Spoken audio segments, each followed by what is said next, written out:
Hello kings and queens, welcome to another exciting tutorial. On today's video we will be making unripe plantain pottage or unripe plantain porridge.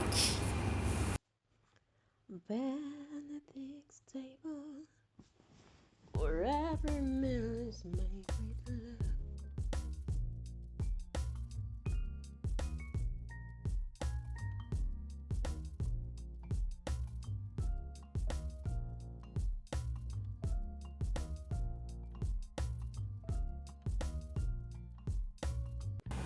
Sometimes you run out of idea of what to prepare with some items you hardly have in your kitchen. Alright, let's come home. Most times you make use of ripe plantains in your kitchen, and there's this one time you just bought a bunch of unripe plantain and you don't know what to do with it. Okay, here is one thing we're going to prepare with this plantain porridge, unripe plantain porridge. We're going to be using some dried catfish, pumpkin leaf, onion, scotch bonnet pepper, then the unripe plantain.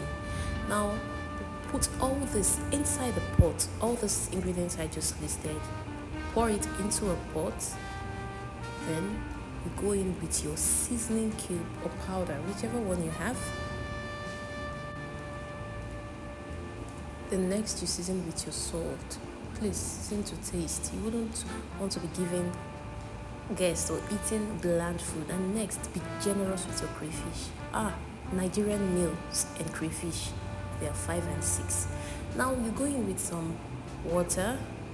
If you have hot water already or cold water, just go in with it. Stir this and cover. Now we're going to allow this to cook for some time. Yes.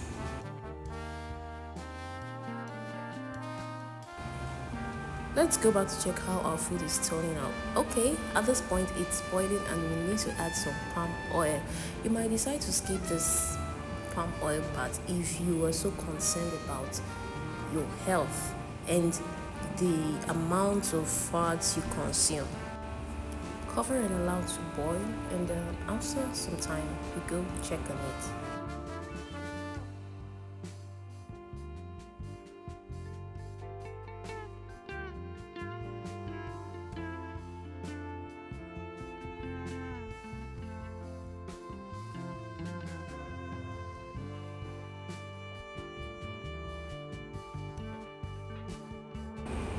Checking this one more time to see if it's time for the next phase. I mean the part where we add our vegetables. And oh yes, the vegetables need to be added at this point. And you cover and allow to simmer for few seconds. Yes, few seconds, because we do not want to overcook our vegetables and we want them still crunchy. So at this point, our yam pottage is ready. It looks so delicious and so good. Please, kings and queens, if you've watched to this point, do not forget to hit the like button and then share this video, and do well to leave nice comments. You might as well want to try out this recipe. I implore you to do just that, and let me know in the comment section if you really enjoyed this food. I bet you would love it. Alright, until my next video, stay safe and out of trouble. Bye.